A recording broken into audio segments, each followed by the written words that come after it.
Does he wash up? Never wash up. Does he clean up? No, he never cleans up. Does he brush up? Never brushes up. He does nothing. The boy does nothing. Wash up? Never wash up. Does he clean up? No, he never. Sveiki, su jumis Moduso TV. Kasdieniai veikloje susidurėme su įvairiomis valymo priemonėmis, tačiau kaip tai veikia mus ir mūsų sveikatą. Apie tai plačiau pakalbėsime su daktare docente Lina Ragelienė. Labą dieną. Labą dieną. Kaip jau įprasta, valant nešvarumus naudojame įvairias valymo priemonės. Mums įdomu paklausti jūsų, kas jie sudaro. Visų valymo priemonių būtent sudėtis priklauso nuo paskirties, kam jos yra skirtos valyti. Vadinasi, jeigu valom, tai valom skirtingas medžiagas. Jeigu valome indus nuo riebalinių medžiagų, yra vienos sudėties valikliai.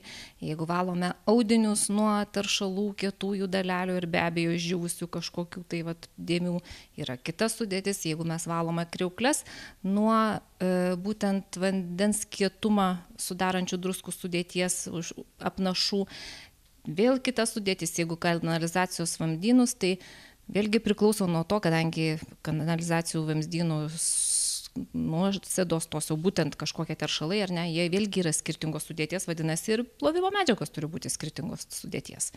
Taigi, žiūrint, apie ką šnekėsim.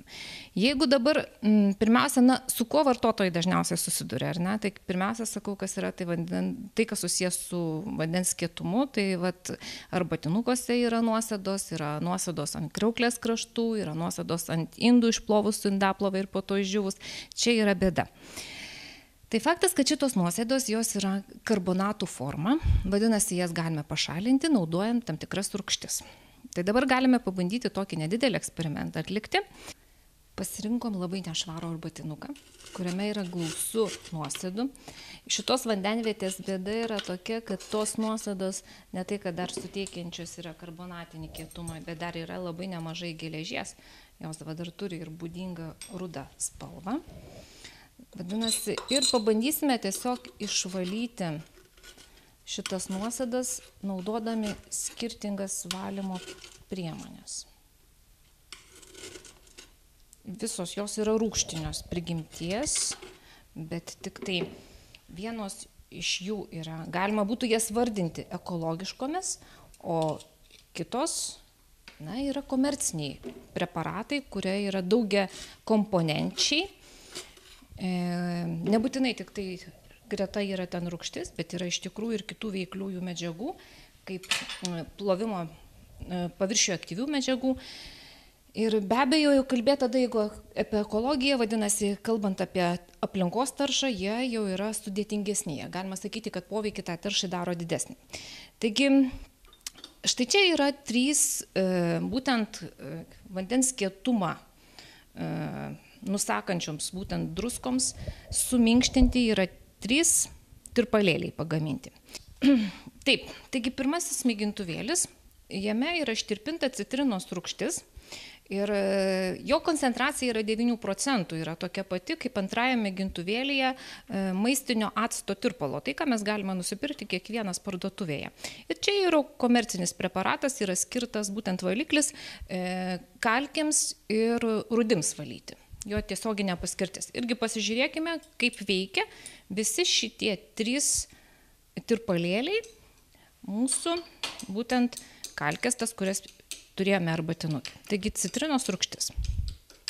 Mes visų pirma taip, jeigu kalbėti apie panaikinimą, mums dar reikėtų šildyti. Mes šiuo atveju labai jau tas sąlygas palengviname, ta prasme pasunkiname dėl to, kad mes nėra jokio terminio poveikio, mes tiesiog veikiame vandeniniu tirpalu. Kaip matote, ne tik tai disperguoja dėl to, kad smulkėja tos dalelės, bet akivaizdžiai jos iš tikrųjų dar ir tirpsta. Taigi mūsų buitinio eksperimento rezultatai rodo, kad ekologiškai draugiški, būtent citrinos rūgštis, acto rūgštis, kurie yra biologiškai lengvai skyla, iš tikrųjų yra vienkomponenčiai, jeigu taip kalbėti apie jų cheminį grynumą, jų efektas, būtent ištirpinant kalkės, yra panašus taip pat kaip ir komercinio preparato, kuris yra daugiakomponentis.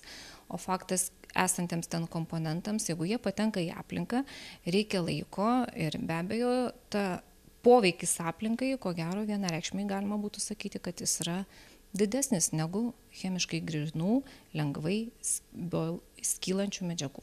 Taigi matome, kad valikliai puikiai atlieka savo darbą, tačiau mums įdomu, kaip jie veikia ir mus pačius, tai yra žmogaus odą. Bet kurios cheminės medžiagos, šiuo atveju, kaip matot, rūgštinio pobūdžio medžiagos, negali jos neveikti odos. Mūsų oda yra mažai rūgštinė, apie 5, 5,5, 6 priklausomai nuo mūsų organizmo. O kas rūgštu yra apie 3, galbūt ir daugiau, ir 4, o gal kartais ir mažiau, vadinasi, tam, kad išvengti odos nusausėjimo, suskildinėjimo, patartina vartoti pirštinės, tuo labiau tada, kada yra naudojami komerciniai preparatai, juose yra gausų paviršinio aktyvumo medžiagų, o jos yra linkusios ne tik tai su vandeniu draugauti, bet ir ant odos paviršiaus nusėsti.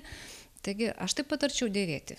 Tiesiog su pirštinėm plovimo medžiagas naudoti ir taip tikėtis, kad mes apsaugosime savo rankas. Taigi su kalkėm viskas aišku, o kaip galime išvalyti riebalus?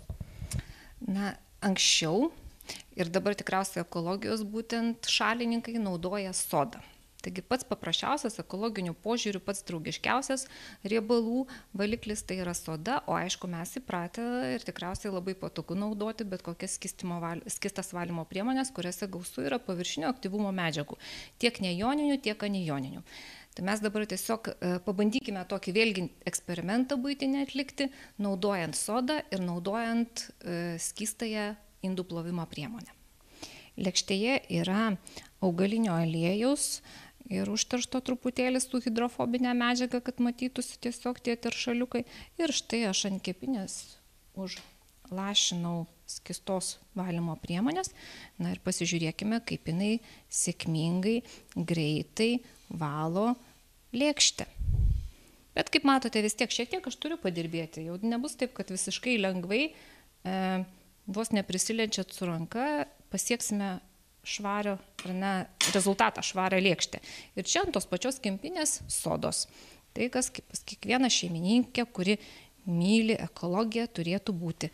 Ir galite palyginti abi dvi lėkštės pusės, ten kur braukiau iš tikrųjų soda labai sėkmingai nudirbo savo darbą.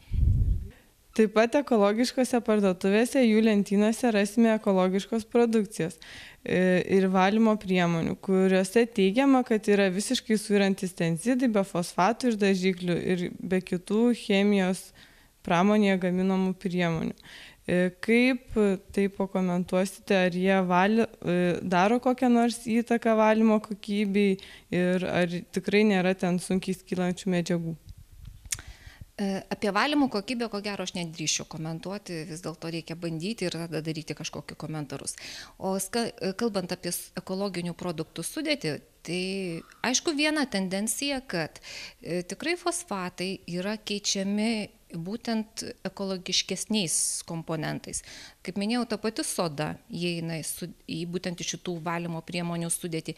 Po to, kaip minkštiklis vandens naudojamas yra citratas. Bet vėlgi, kaip nebūtų liūdna, kartais ar sudėtyje parašoma ne visai teisybės. Tai geresnis iš tikrųjų minkštiklis yra kalcio citratas, nors kartais nurodoma yra natrio citratas, bet šiaip jis yra labai gerai tirpus, tai apie jo būtent kaip minkštiklio poveikį sudėtinga būtų kalbėti. O daugiau balinančių medžiagų taip pat sudėtis yra kitokia. Ten jau kalbėti apie būtent boro kažkokius turinčius junginius nevertėtų, nenaudojami ekologiškose. Ten yra keičiama būtent vandenilio peroksido, kuris pakankamai greitai suyra ir tikrai tie irimo produktai nėra pavojingi aplinkai.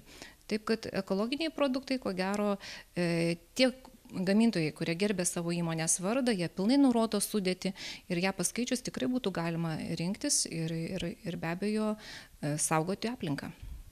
Taip pat etiketėje randame žodį tenzidai. Gal galite pakomentuoti, kas tai yra, kam naudojami? Žodis tenzinai, ko gero, nevykęs yra neišverstas iš tikrųjų terminas į lietuvių kalbą, tai yra paviršinio aktyvumo medžiagos. Tai paviršinio aktyvumo medžiagų komerciniuose preparatuose tikriausiai galima drąsiai teikti yra visose. Dėl to, kad tai yra tos medžiagos, kurios palengvina atskirti teršalą nuo paviršiaus, O ekologinių požiūrių, būtent vėlgi ekologiniuose produktuose yra paviršinio aktyvumo medžiagų, kurios yra gaunamos iš atsinaujinančių šaltinių. Tai yra augalinės kilmės, kokoso, palmių aliejus, o paviršinio aktyvumo medžiagos, tos, kurios neįvardinami produktai kaip ekologiški, yra neatsinaujančių šaltinių, tai yra iš naftos. Ir būtent šitas tik tai skirtumas. Kalbėti apie jų skirtingą bioskaidumą skirtingose moksliniuose straipsniuose yra ne vienareikšmiškai įvardinama.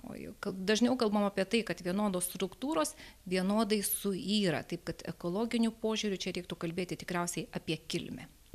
Taigi, tai buvo reportažas apie valymo priemonės. Dėkojame už dėmesį, o daugiau mūsų reportažų galite rasti šiuose puslapiuose. Su jumis buvo Monika Sakalauskaitė. Iki susitikimo.